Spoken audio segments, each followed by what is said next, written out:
Welcome to my channel, students. Chapter number 2, linear equation in one variable. Exercise 2.1 करते हैं. Exercise 2.1 में कुछ questions हैं. वन वेरिएबल के साथ में ये इक्वेशंस हैं. इनको सॉल्व कैसे किया जाता है वो आज हम समझेंगे. कैसे ये प्लस माइनस हो जाता है, क्यों डिवाइड की वैल्यू मल्टीप्लाई में पहुंच जाती है, इक्वल में क्या हो जाता है, प्लस में क्या हो जाता है, वो हम सब कुछ आज इस वीडियो में समझेंगे. ठीक है, तो चलिए स्टार्ट करते हैं. डायरेक्ट क्वेश्चन से स्टार्ट करते हैं, वहीं के वहीं हम सीखते जाएंगे. ठीक है, जितना डिफाइंड मैं कर पाऊंगा करूंगा आपके लिए.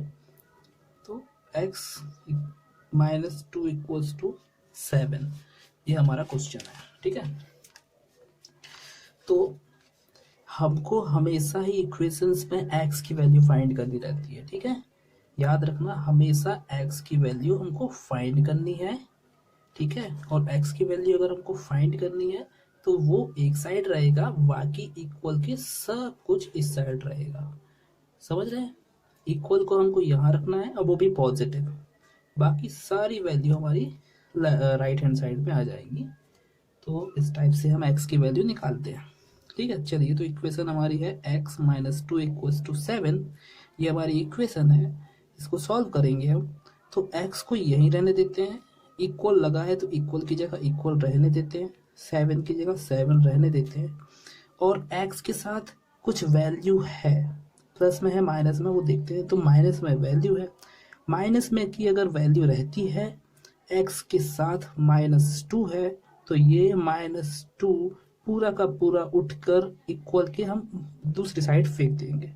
ठीक है, तो इक्वल के दूसरी साइड अगर हम उसको फेंकते हैं तो ये जो पॉजिटिव नेगेटिव वैल्यू है ये पॉजिटिव में कन्वर्ट हो जाती है.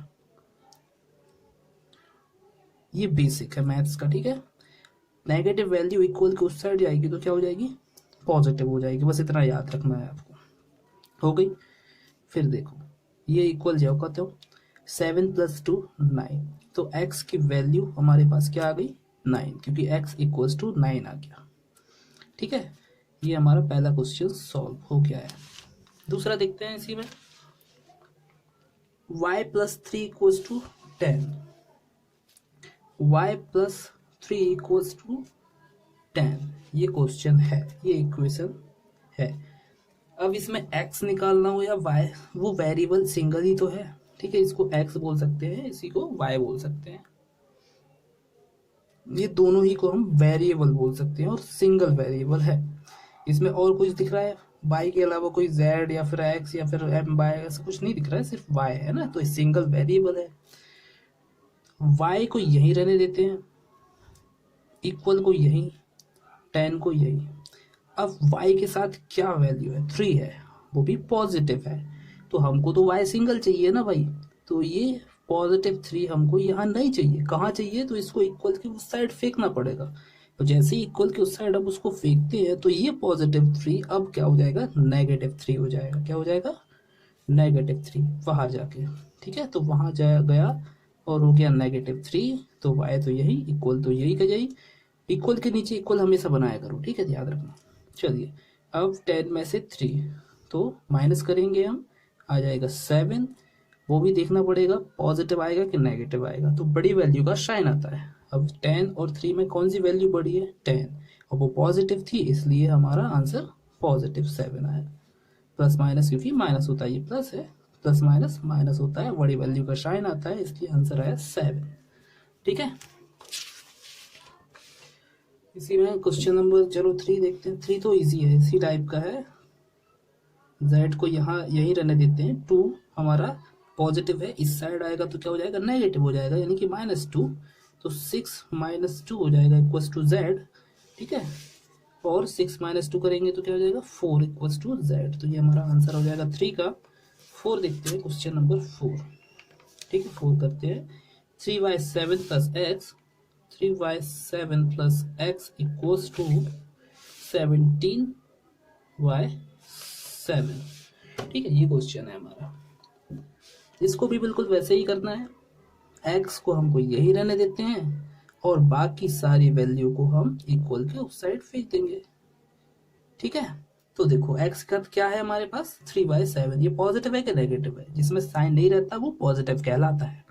तो 3/7 पॉजिटिव था, ठीक है, इसको हमने उस साइड फेंक दिया तो हो गया क्या, नेगेटिव, क्योंकि पॉजिटिव वैल्यू उस साइड आके नेगेटिव हो जाती है। और पूरा का पूरा 3/7 को हमने उठा के यहाँ रख दिया, तो 3/7 यहाँ आ गया है और वो भी negative.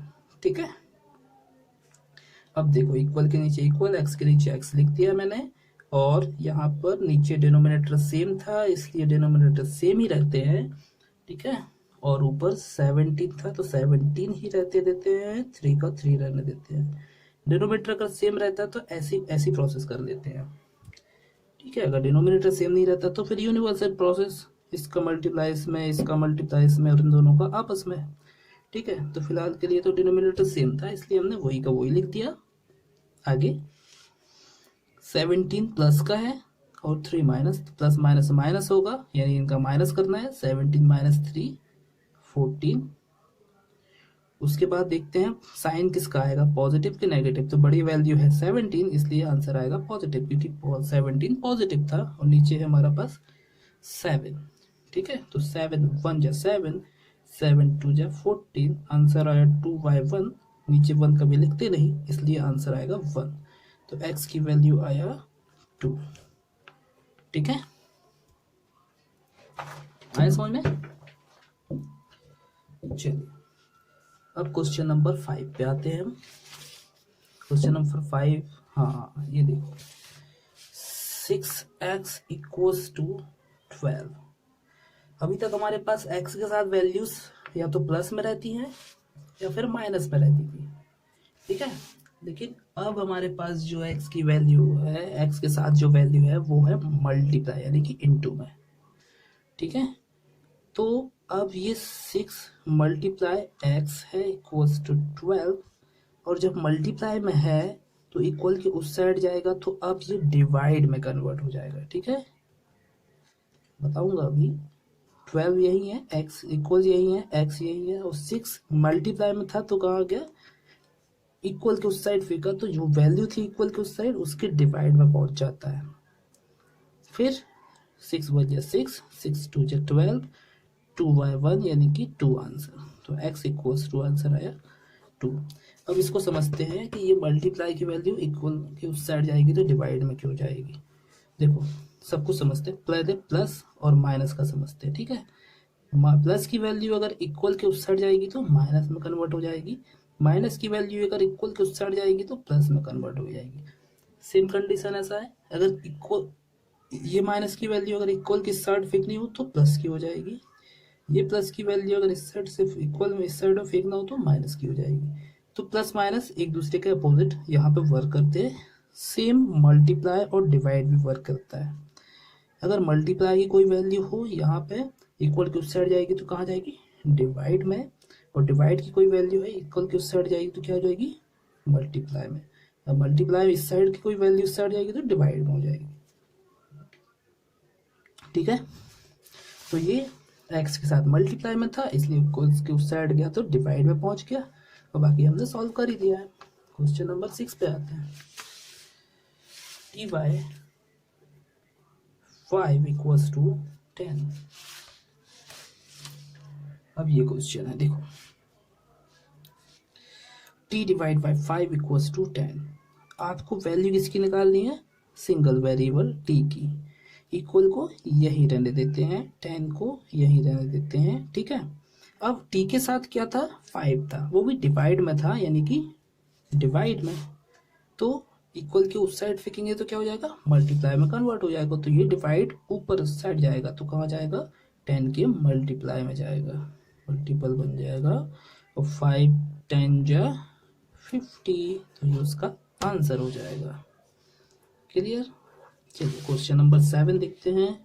2x 3y 18, 2x divide by 3 equals to 18। इसको बहुत अच्छे से समझ लेना क्योंकि बहुत ही इंपॉर्टेंट है, मैथ्स का ये बेसिक कहलाता है। ये अगर आता है आपको तो ये समझ जाओ सारी मैथ्स बन सकती है आप पे, अगर ये नहीं आता तो भाई मुश्किल है। चलिए फिर हमको फिर से यहाँ पे देखो 2x divide by 3 equals to 18 है, हमको वैल्यू निकालनी है x की, जो कि हमेशा की तरह निकालना रहती है। तो x को हम यही रहने देते हैं, 18 इक्वल के उस साइड। ठीक है, अब देखो ध्यान से, यहाँ पे 2 था और नीचे डिवाइड में क्या था 3 था। डिवाइड की वैल्यू 3 रहती है या 5 रहती थी तो कहाँ जाती थी 10 के मल्टीपल में। तो 3 की वैल्यू 3 जो है वो कहाँ जाएगा 10 के मल्टीपल यानी कि 18 के मल्टीपल में। तो देखो हमने 3 का यहाँ पे मल्टीपल कर दिया। अब ये 2x इक्वल्स टू 36 54, ठीक है। अब ये देखो 2 कहाँ है x के साथ, वो भी इनटू में, तो कहाँ जाएगा इक्वल के उससे हट जाएगा तो क्या हो जाएगा, इनटू में है तो कहाँ जाएगा डिवाइड में। x के साथ इनटू में है तो कहाँ जाएगा डिवाइड में, ठीक है। अब ये काट देंगे 2 1 जे 2, 2 27 जे 54, तो 27 डिवाइड बाई 2 1 इक्वल्स टू 27। ये हमारा क्या जाएगा आंसर हो जाएगा। ये क्वेश्चन नंबर 7 का है। समझ में आ रहा है ना। अगर कोई डाउट हो तो कमेंट बॉक्स में आप कमेंट कर सकते हो, तो मैं फिर से समझा दूंगा आपको, ठीक है। चलिए क्वेश्चन नंबर 8 और 9 शुरू करते हैं। ये हो जाए 7 हो गया, 8 वाला देखते हैं। क्वेश्चन नंबर 8 है 1.6 equals to y divide by 1.5। चलो यहाँ देखो y की वैल्यू निकालनी है, y को यही रहने दो, ठीक है। और y के डिवाइड में था 1.5 को, तो ये इक्वल के उस साइड फेंकेंगे तो कहाँ चलेगा, जब ये डिवाइड में है तो यहाँ जाएगा क्या हो जाएगा इनटू में कन्वर्ट हो जाएगा।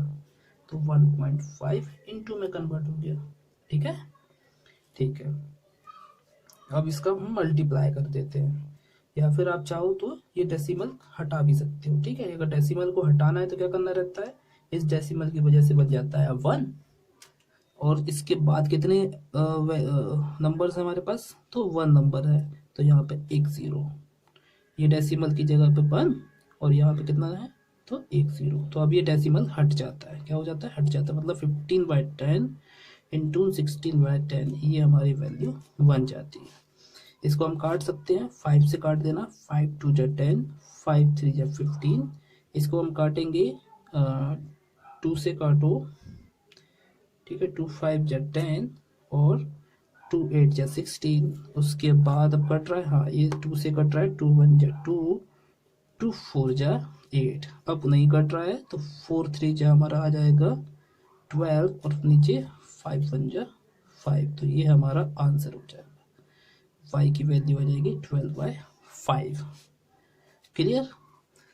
अगर आप चाहो तो डायरेक्ट भी निकाल सकते थे, इसमें इसका मल्टीप्लाई करते तो भी आंसर आ जाता है।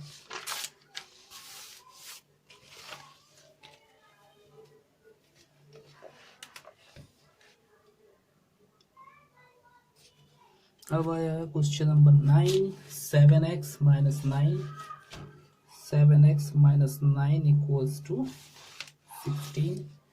चलिए ठीक है, फिर से वही काम, 7x को यही रहने देते हैं क्योंकि x की वैल्यू निकालनी है, तो अभी फिलहाल 7x पूरे को हम रोक देते हैं। इक्वल ये लगा हुआ है आपका ये 16 और ये -9 इक्वल के उस साइड फेंका हमने पहले, तो ये हो जाएगा क्या +9, ठीक है। 7x इक्वल्स टू 16 + 9 ये हो जाएंगे 25 25। उसके बाद अब x के साथ ये 7 है मल्टीपल में, तो हम पहले मल्टीपल में x को यहीं रह देते हैं और 7 मल्टीपल में है इसलिए कहाँ जाएगा डिवाइड में, तो 25 क्या आ गया डिवाइड में 7 और ये हमारा आंसर हो गया। समझ में आया। देखिए फिर से देखते हैं, 7x माइनस 9 इक्वल्स टू 16, -9 को उस साइड फेंका +9 हो गया, 9 और 16 को ऐड किया तो 25, 7x तो यही था, x को यही रख देते हैं और 7 ये मल्टीपल में था इसलिए डिवाइड में डाल दिया, तो ये हमारा आंसर हो जाएगा। ठीक है, चलिए क्वेश्चन नंबर 10 देखते हैं।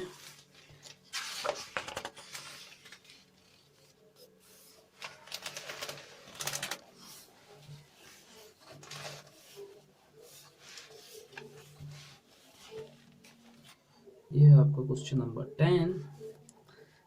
क्वेश्चन है 14y - 8 इक्वल्स टू 13।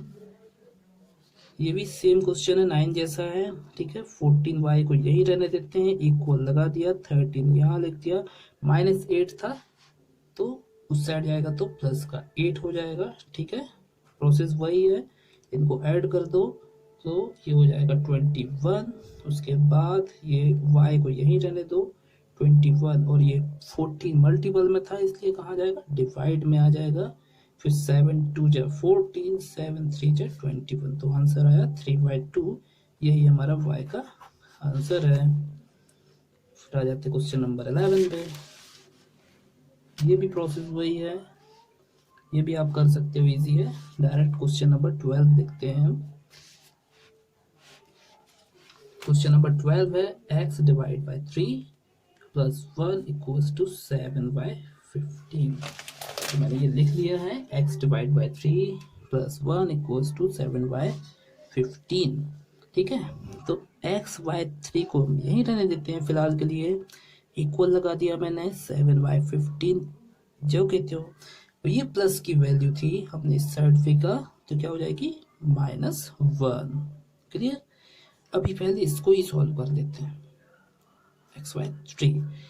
तो नीचे यहाँ पे कुछ भी नहीं था तो हमने 1 ले लिया, इस 1 का क्रॉस मल्टीप्लाई किया तो 7 1 जा 7, ये माइनस लगा दिया, 15 1 जा 15, और ये डिवाइड में हम क्या करते हैं, इन दोनों का आपस में, इसका मल्टीप्लाई इसमें कर दिया 7 हो गया, इसका मल्टीप्लाई इसमें कर दिया तो 15 हो गया। अब इन दोनों का आपस में मल्टीप्लाई करेंगे तो 15 1 जा 15, x divide by 3 equals to, अभी कोई नहीं, इसी को सॉल्व करना जरूरी है, इसलिए अब ये देखो प्लस माइनस माइनस होता है, बड़ी वैल्यू का साइन आता है, तो 15 और ये माइनस का 15 है, ये प्लस का 7 है, तो प्लस माइनस माइनस होगा, ठीक है।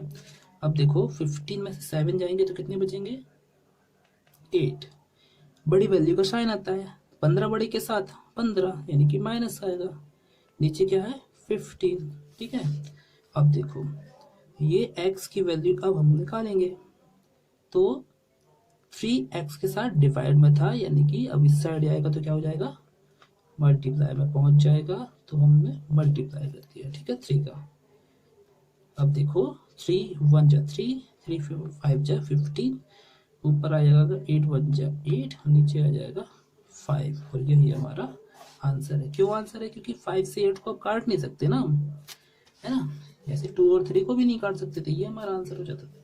चलिए, तो इसी के साथ ये हमारी एक्सरसाइज खत्म हो जाती है।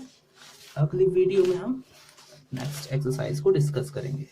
Thank you for watching. अगर वीडियो आपको अच्छा लगता है तो प्लीज़ लाइक करना, सब्सक्राइब जरूर कर लेना, ठीक है, अपने दोस्तों के साथ शेयर करना। Thank you for watching.